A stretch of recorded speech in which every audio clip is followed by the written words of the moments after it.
Hello and welcome to this episode of The Rest is Entertainment Questions and Answers edition. I'm Marina Hyde. And I'm Richard Osman. We have lots of your questions. Thank you so much for... we get so many. So many. We get an unbelievable amount of emails now. So apologies if we don't get round to yours, I hope. But sometimes they're on similar subjects and we'll choose the one that's kind of the most... Or they become topical again. Exactly anyway, that. it's The Rest is Entertainment at goalhanger.com. And I'm afraid I'm going to have to begin immediately with a question on nepo-babies. I always used to say nepo-babies because from nepotism, right? Yeah, I guess. But we can call it nepotism.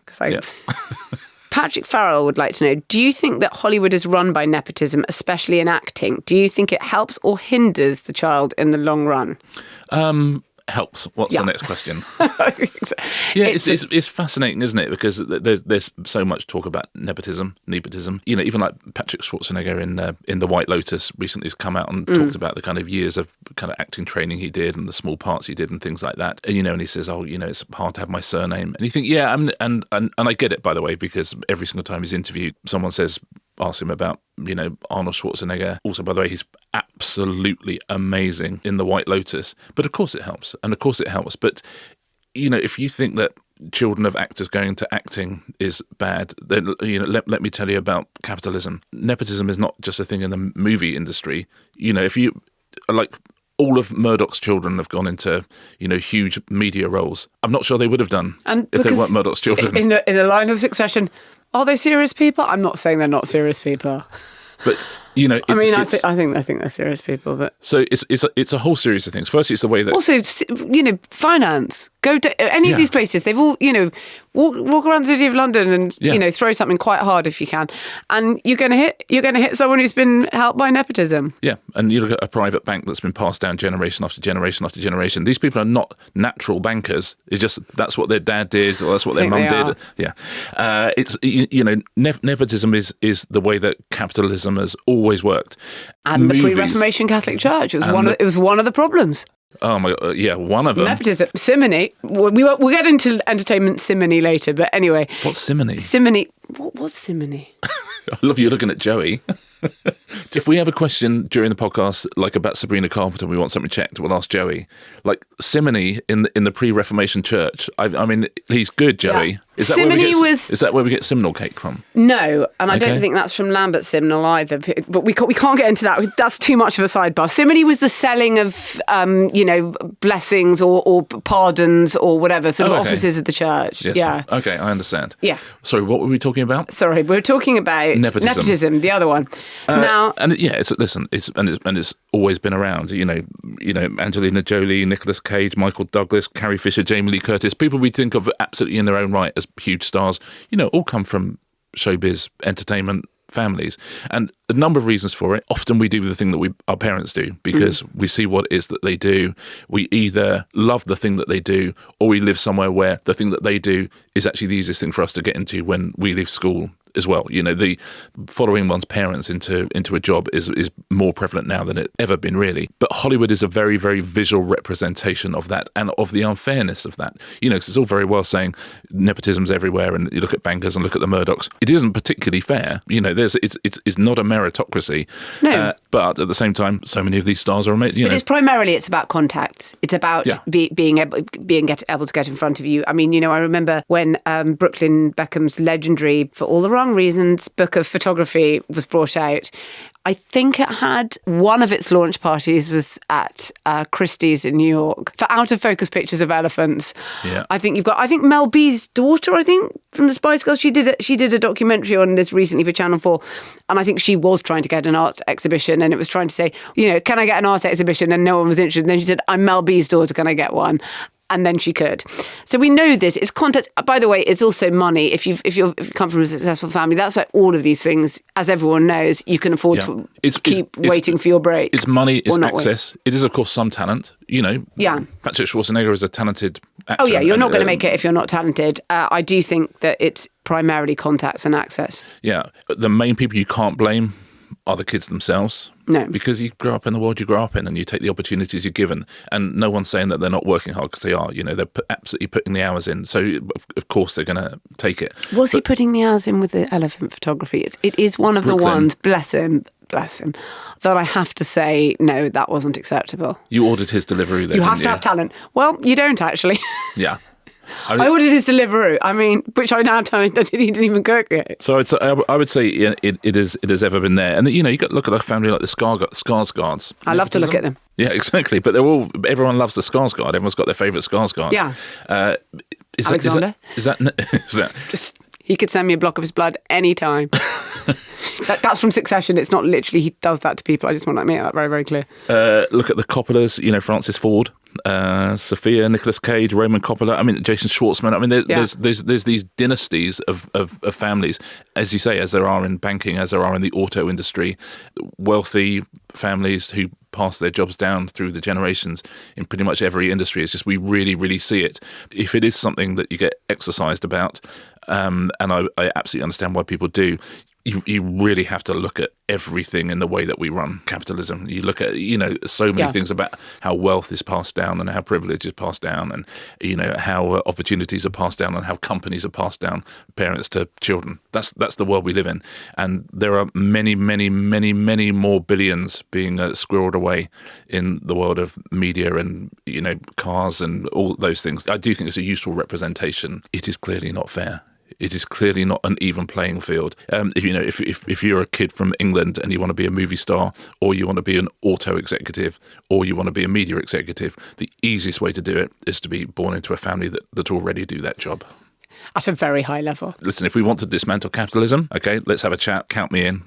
There's ways and means we could do it. I think it's one for a spin-off podcast. Do you think? Actually, yeah. Absolute sidebar. Yeah. The rest is dismantling capitalism, I think. The rest is dismantling capitalism. Let's ghettoise it for that one. It's a really good idea. Why don't you ask me a question about something utterly frivolous? I have a question here on the purges of Stalin. It's from I don't really. No, sorry, not the purges of Stalin. Actually, dust covers on books. Thank you. Yeah. Finally, something important. Graham May has this question. Graham May says, "Would you mind explaining to me?" That's a hell of a way to start a question, Graham, isn't it? That's literally like someone that's like a parent coming into a room. Would anybody like explaining to me why there are Cheerios on the kitchen floor? Would you mind explaining to me, Marina, why books have a dust cover? Are people actually worried about dusty books? Is it some publishing/marketing ploy? I'd much rather have a nicely designed hardback, and my 4-year-old will rip off the outer cover of any book she has. So that's 2 votes against them. Great. That's quite an unusually angry way of asking that question. And the 4-year-old as well as ripping stuff off. It's good though. It's passionate. Yes, it's passionate about dust jackets, which is exactly the intellectual space of this particular podcast. This is interesting because they weren't around on original books, but you couldn't print directly. You now can obviously print directly with modern techniques onto a hardback. Think of what a dust jacket gives you, because it gives you. Those 2 flaps are quite important. The back has got some advertising. It's got blurbs, maybe. It's not, and then the front has got whatever it is, something to make you want to buy the book. The front cover. The front cover. And then you've got a synopsis maybe inside, and you've got something about the author. The flaps are important, okay? But in the early 19th century, people used to you'd buy a book and it would come to you and it didn't have anything we would recognise as a cover. That was it. They were unbound. And it was William Pickering, the publishing house, who thought, tell you what about we put some cloth, some leather, and we make a little bit of a thing of this thing. And well done. They were innovative in a number of ways. You could eventually print on those cloth bindings, and I've got some books which are really old, which have like an Art Nouveau book, which is all printed on that. But anyway, let me tell you who often understands more than, and you know this better than anyone, authors really care how their books are sold. They often think, this is stupid, we could do something better here. It was Lewis Carroll wrote to his publisher in 1876, and he said, can you print the title of The Hunting of the Snark down the spine on my dust jacket? So he said, on the spine of the paper wrapper, he called it, so that the book will remain cleaner and in a more saleable condition, and also that people could see it. Yes, when it's in there. Yeah, yes, yeah, I mean, that seems fairly obvious. Printing on the spot, the name of the book on the spine. Wow. Okay, so you could even put the publisher's logo on there if you wanted. Yeah. But it's in the 1850s and between the 1850s and 1880s, dust jackets as we know them turn up. It's very, very hard to print an interesting design on a cloth cover or a leather cover. It can be artistic. It can be Art Nouveau, like I'm saying. You can do whatever you want. You like. You can advertise however you want. You can make it. You can brand it however you want. It gives you like a blank canvas to do anything you want to sell your book. Yes, but then by the 1940s, these dust jackets are hugely popular, and actually, antiquarian booksellers will say certain books are worth whatever. Without a friend of mine is an antiquarian books seller. You surprise me. Certain books are worth something, but if they happen to have the dust jacket, they're these worth, so then much they more. are worth like multiples more. If you're on the tube or a plane and someone's reading a hardback and they've taken the dust cover off, so it just looks like they're reading like a 19th century book. Yeah. To me, it's like you have to like be really careful around them. Yeah. That feels like psychopathy to me. I'm sure it's not. And I also want to know what the book is. But you can usually they have it like but it's much harder. It's not great on the tube to begin like that. I don't think. Yeah. I personally don't find. I try to avoid doing it. But again, actually, that's one for YouTube.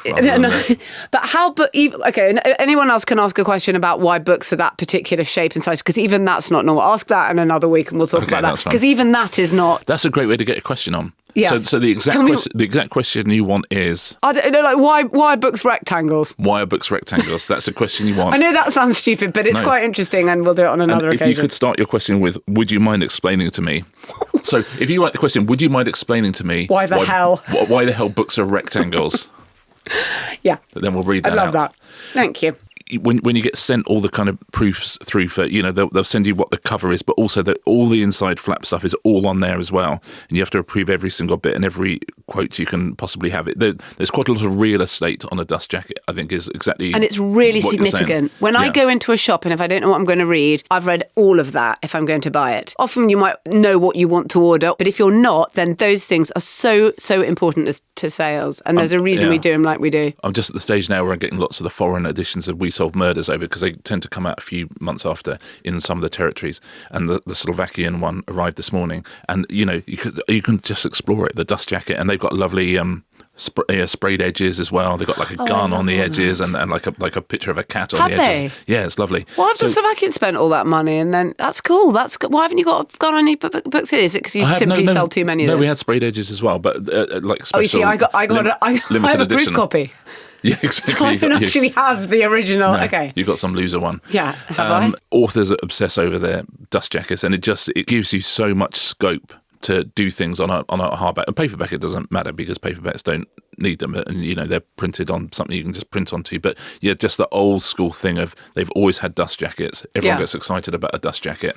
It's just an awful lot of real estate. But yeah, absolutely take care of your dust jackets, because your books are worth an absolute fortune with an extant dust jacket. Yeah. And if it doesn't have one, they're worth about a tenth of the amount. Yes. Here's a question for people at home as well.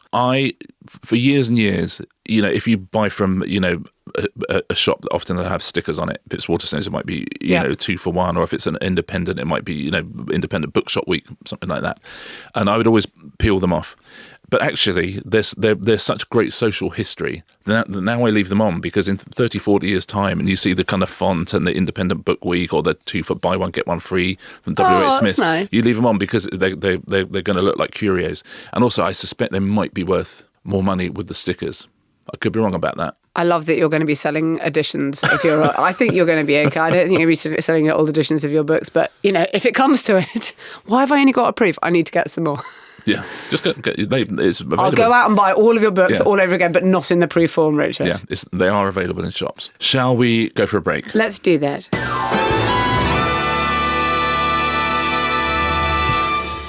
This episode is brought to you by Sky, where you can watch unmissable shows, which includes the new season of the multiple Emmy Award-winning Hacks, starring Jean Smart and Hannah Einbinder. We love Hacks so much. Absolutely love it. I'm so looking forward to this new series. For people who don't know Hacks, Marina, talk us through it a little bit. It's focused on the relationship between the older comedian who's played by Jean Smart, Deborah Vance, who's one of those real old showbiz troopers. She plays Vega. She just sort of does residency. Yeah. She sort of, almost almost like a Joan Rivers-y type character, Exactly. old school. She's the boomer, and Hannah Einbinder is a kind of Gen Zer. It's really interesting on the stuff between the ages. Yeah, so she plays Ava Daniels, who's essentially becomes Deborah Vance's writer. Yeah. So she writes for very Having cool, sort of very been hip things. cancelled for a joke at the start. Yes. So we start in the culture war and we continue in it. But what I love about the show particularly is the absolute reverence for comedy and the graft and the craft of it, and what a tough kind of man's world it remains, definitely. And so how hard it is to be a woman in that male-dominated industry. Yeah, amazing on showbiz, amazing on comedy, amazing on the industry, but also just the relationship between the two of them is a really lovely generational sort of, it's like a sitcom thing. It's very dramatic, but a lot of comedy in there as well. They've got some terrific guest stars in this season. They've got Helen Hunt, Tony Goldwyn, Eric Balfour, and obviously the returning cast who are peerless. Yep, the mix of comedy and drama is spot on. You can watch season 4 of the Emmy award-winning Hacks right now on Sky.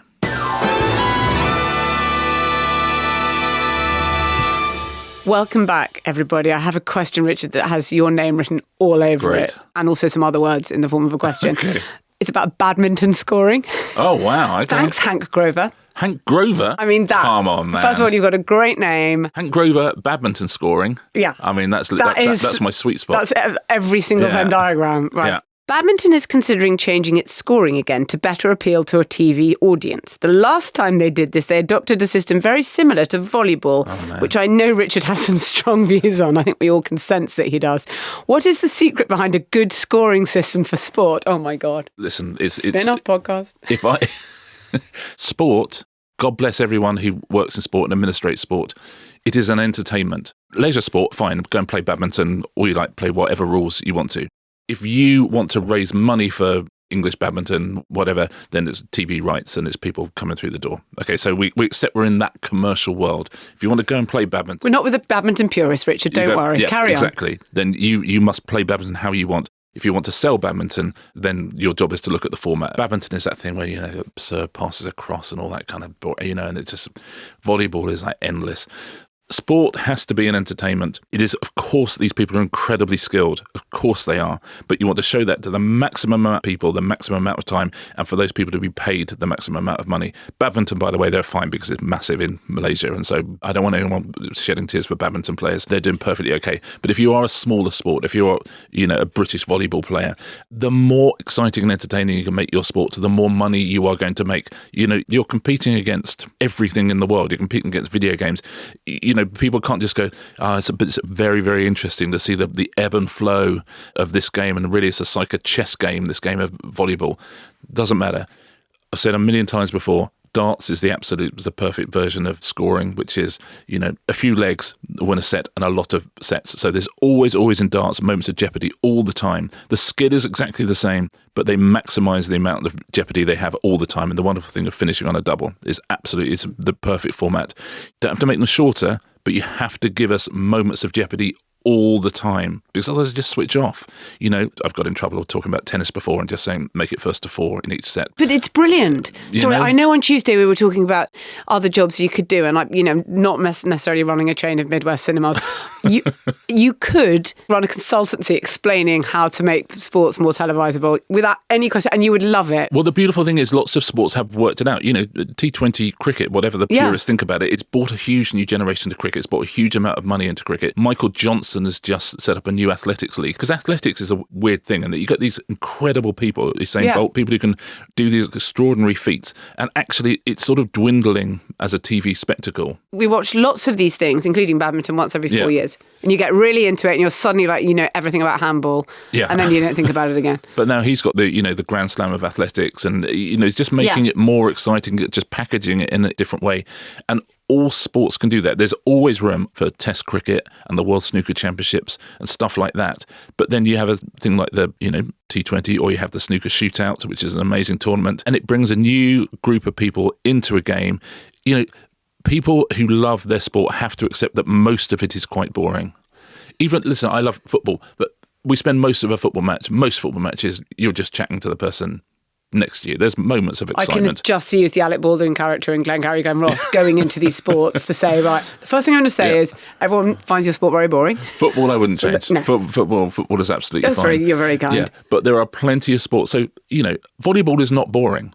Okay, volleyball is not, but there's a huge amount of action in volleyball. There's a huge amount of athleticism in volleyball. It's a great sport. I've seen Top Gun. I know this. Exactly. But what it isn't is a great format. And you need to have a great format. You need to have just something. If I switch on for 2 minutes, people watching with their kids, and you have to. You want to switch on for immediately 2 hook them. minutes and not be able to switch off for 40 minutes Yes, at least. Exactly, because you keep being asked questions and you keep being shown moments of jeopardy. You keep being shown moments where this is a huge point. A huge point is what you need all the way through sport if you want to sell your sport for television. If you want to keep it just for yourself, absolutely play it like it always has been. But if you want it to be a huge entertainment and for the people who play it to be huge stars, then you have to think about how other people watch sport. It's insane what darts has done in the last 20 years and how big it has got as a live event and as a TV sport event. It's extraordinary, and it shouldn't. There's no reason why it would be. It's got great characters, but it could so easily be very niche. You cannot be bored because someone is always winning or losing. No, all and you of the can time. get it very quickly. You can get it very, That's very the other quickly. thing. It's not like incredibly arcane, which is another thing that puts lots of people off other sports. I do think that there's a new generation of sports administrators who get that. Rory McIlroy's kind of golf league and all this. That doesn't always work in the way that it should do, but everyone is trying stuff. Yeah. Everyone's working out that athletes have extraordinary skills, but there are different ways to showcase those skills. When we made International King of Sports for Channel 5, it was essentially people who are amazing at athletics but hadn't quite found the one thing they were best at, so we invented new things. And it is that. There's a million quiz shows for people who are really good at trivia, a million different ways of doing it. But these people are incredibly good at sport. So let's find loads of different ways of testing that. Yeah. Gladiators. It's a way of testing people who are really good at physical things. That's where I'd place Jason Momoa actually he would have just been a sort of great gladiator. That's He'd have about been the an amazing level. gladiator. Just in the biggest movie of the year so far, but that's where I'd have placed him. He'd be an incredible gladiator. He's no Nitro, but he'd be an incredible gladiator. No, he's no Nitro. Our hero. So any sports come. No, again, I can't. I don't have the bandwidth. But I'm glad to see there's a generation of people who are going into sports and working out that you can make them as entertaining as you possibly can, while still keeping the skills that make those sports so important. Quite right. Leonie Beck has a question for you, Marina. My husband and I have what is now a 10-year plus dispute argument. The best this ones. Is good. On what it means for a celebrity to be considered an A-lister. Please can we have your definition, and what factors would you use to determine that? Box office? Social media following? Right. Here we go. A-list actor or A-list celebrity, I think they're different, and some people have crossed over from one to the other. Okay. It's harder now because not very many people can open a movie. IP opens movies. It's interesting that Tom Hanks, Tom Cruise, Julia Roberts, Denzel Washington, they've all had misses, by the way, and people, but that doesn't mean you never have a miss. And it's very significant that the same people who people will still go out and see are from 20 years ago, and in some cases 30 years ago. But the biggest grossing stars now are all in like IP movies. So, is Robert Downey Jr. A-list? I guess he is. He's been in the biggest film series, and he was the kind of biggest character in it. Samuel L. Jackson, who just happens to be in all the Marvel movies. Yeah. Chris Pratt, Scarlett Johansson. But they've been in IP movies. Something Trump said recently. Judd Trump, the snooker player. Not Judd. Donald, the president one. George Clooney made some comments on Press Freedom, and Trump called him a second-rate movie star and failed political pundit. Well, as is occasionally the case, I backed him on this. No, Clooney's not an A-list movie star. I think he's like an A-list celebrity now, which is part of the problem. But first of all, he was always a television star, and he did become a movie star. I get it. Yeah. But, he was in ER, whatever, and then he jumped over and he did become, but it was a while ago. And I would say he is B-list now. I mean, okay. Clooney's B-list. Wolves. Wow. Wolves with Brad Pitt. And yes. Both of those have made the jump, in my view, from... he's still an A-list celebrity. I would definitely say that. Will Smith is still an A-list celebrity for various reasons, good and bad. Is he an A-list movie star? I mean, because of what happened. I suppose he's had one hit. Were you just I think we skirted over the fact that you were suggesting that Brad Pitt also wasn't an A-list movie star. I think he's now B-list. Wow. Brad Pitt is a harsh. B-list movie star. It's harsh, yes. because I don't believe he can open a film in the same way that he used to be able to. I'm sorry. And you can come out of the categories, otherwise it's a meaningless category. And I mean, in terms of whether Clooney's a failed political pundit, I keep now thinking Clooney's running, don't you? Yeah, he might do, right? Let me talk to you about the Kardashians. Kim is A-list. This is hardcore, but this is the reality. Yeah. Because I say it is. Yeah, okay, Kylie's B-list. Yeah. Kendall's maybe B-C. I don't even know why I'm saying that. Kendall's C. That's the end of it, even if she is the world's highest paid model. Yeah. Chris is C, and Kourtney and Chloe are D to E. I mean, really, I don't make the rules. Yeah, clearly I'm making making them. Do you think Millie Bobby Brown's an A-list star? She's one of the biggest stars on Netflix. She is in all their biggest things. She's huge for Netflix, although that Electric State has crap the bed, let's face it. But anyway, so if she were to be in a movie that opened in theatres, I don't think she'd get loads of people out. Jenna Ortega's interesting. She is a star on Netflix, but I think she's becoming, I just think there's something about her. She's going to be a movie star. Yeah, she's going to be, she is A-list. Well, I think if at any given time there's 20 A-list stars, like 20 football teams in the Premier League, then there's teams in the playoffs. Millie Bobby Brown and Jenna Ortega are in the playoffs to go up. And they're going to go up, yeah. There probably aren't 20 A-list stars, right? Chalamet, Zendaya, these are A-listers. Chalamet's A-list, Zendaya's A-list. Without question. They have both shown that lots of people go and see. Bless him. I mean, Glenn Powell's a list of his utter own. B-movie star. But he so wants to be A-list, and that's, part of his mesmerising charm for me. Where do you stand on, like, Paul Mescal, Barry Keoghan, Joseph Quinn, well, we talked about Harris, Dickinson, the Beatles movie, movie. Right? So there's the four of them, probably, as I say, apart from Chalamet, the four biggest young male stars there are out there at the moment. Josh O'Connor, I don't know. Yes, but Josh anyway, O'Connor, we won't yes, go into Austin Butler. Well, anyway, but he's not the leading gladiator, Paul Mescal. It's not. He's not the one who's opening the movie. He's not a million miles off A-list, though, is he? No. And maybe the sum of their parts in the Beatles is going to be, because that's I guess between them. The point is that that's an A-list lineup. Yeah, absolutely, and it's kind of fascinating to see them all together, and etc. etc. But the days that traders would say Stone, and you'd be like, okay, here we go. This is people who open movies by themselves. Statham, he'll open a movie by himself. He's A-list. Yes, he is. I think he is. In a sort of slightly ridiculous way, but yes. Yeah. My definition of A-list would be: are they next to Graham on the Graham Norton show? And are you excited about that? Yes. So if Reynolds is on, great, A-list. Streep. Reynolds is A-list. Streep's A-list. A-list. But there's not a lot of movement in the A-list. Yeah. And that's what we've said, is that it's quite hard for people, the young teams to break through against these established hegemonies. And so, it's helpful when Will Smith slaps someone, because that's helpful. Not to them. I mean, I think it, didn't do it Chris Rock any harm, but, obviously it was bad that it happened to him. But it's helpful because there has been such kind of stasis in that category with it be, as I say, it's it's Tom Cruise, it's Julia Roberts, it's the same people. Are we saying stasis instead of stasis now? I say stasis. I'm probably saying it wrong. Stasis. Stasis feels American. No, anytime you ever say anything, I assume it's the right way to do it. No, don't. I think stasis feels American to me, but I'm flying blind here. Yeah. Listen, let's not get onto hegemony. Yeah. It's interesting. Leonie does not absolutely outline what the argument she has with her nameless husband is, but I hope that's been helpful in some way or another. Because as you can hear, I could go on all day long, just categorise the endless taxonomy. No, yes, no. Yeah, it's a good. Perhaps we should put together. Why don't we put together like the Football League tables of who's A-list and who isn't A-list? That'd be quite a fun thing to do. Yeah. Well, for comic relief, I'll just sit in a dark room. Don't, for God's sake, televise this. It's unwatchable. And just be shown pictures of people. A, B, C minus. Doesn't rate, Z. Oh, that's great. All the way I'd love through. to. I'll tell you what, for next week, maybe I'll bring some flashcards along. We'll do that for YouTube. I'll just get a series of pictures of movie stars, and you tell it you and I'll just say a letter. You place them into piles. Okay. I'd love that. Okay, that's it. I'd love that as well. Let's do that. Thank you, Leonie, for inventing that game. Thank you very much. Marina's taxonomy of celebrity. People always ask this, Richard. It's about hiring your house out for filming. Kate Flower says, while working from home on an average Monday, a location scout from the BBC called round out of the blue. They're apparently filming a long-running drama series and we're interested in using our house for filming. We decided against it as we were worried they'd mess up our property and it would be too much hassle. Did we miss out on a good payday? Well, listen, there's two parts to this answer. I mean, yes, you missed out on a good payday. Even just absolute starting point, £100 an hour, 8-hour day. Usually a filming day would be about 10 hours or so you're going to get a grand a day. Very, very rarely get the whole thing done in a day. Usually there's a prep day as well. So you get paid for all of that. And you're not really having to do anything. And, the gig is that they tidy everything up for you and they leave everything exactly as it was. Whether that always happens is is a moot point.